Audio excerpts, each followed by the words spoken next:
Hey sixth graders, this video is to go a little bit more in depth about how you have to complete this chart and what you're going to do for this measuring activity. So for the very first example, you are going to be measuring a table width in the classroom. And to do this, you have to select 3 different ways to measure your object. And out of these 3, you want to pick the ones that are going to be about the right length. And so for example, something like the table length that you see behind me here,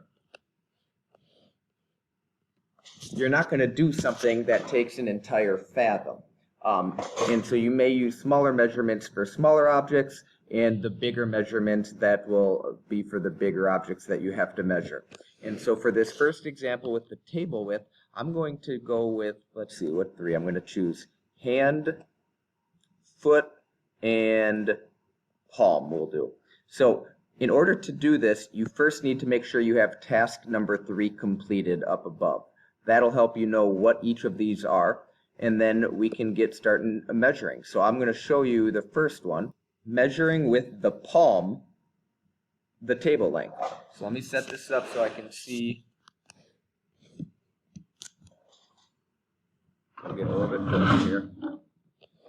All right, so for the table length, I'm going to take my 4 fingers for my palm, and I'm going to go 1, 2, 3, 4, 5, 6, 7, 8, 9, 10, 11, 12, 13, 14, 15, 16, 17. So I'm going to go back to my design notebook, and where it says palm, my measurements for this was 17.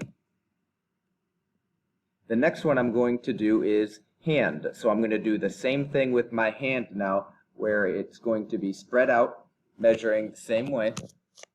So we'll go 1, 2, 3, 4, 5, 6. So here I'm going to put in my answer for 6. And for foot that I decided I'm going to do, you could do your actual foot. Otherwise, for things that aren't on the ground, you could just simply take off your shoe. So I'm going to do that, mark where it is, so that's 1, 2, I lost track, 1, 2, 3, and this is where you might have to, you can see here, that's where it's at 3, and I'm going to estimate a half. So it's 3 1/2 shoe lengths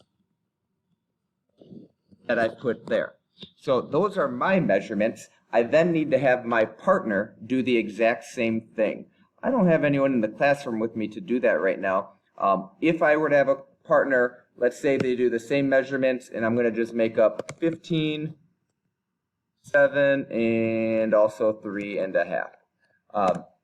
Have your partner do that. You should have 3 of them completed, and they should be the same ways for the same object. So this is object number 1. You have more of them to do, so the next one would be the classroom width from whiteboard to window that you would measure 3 different ways. You get to decide which ones. You and your partner do it that way.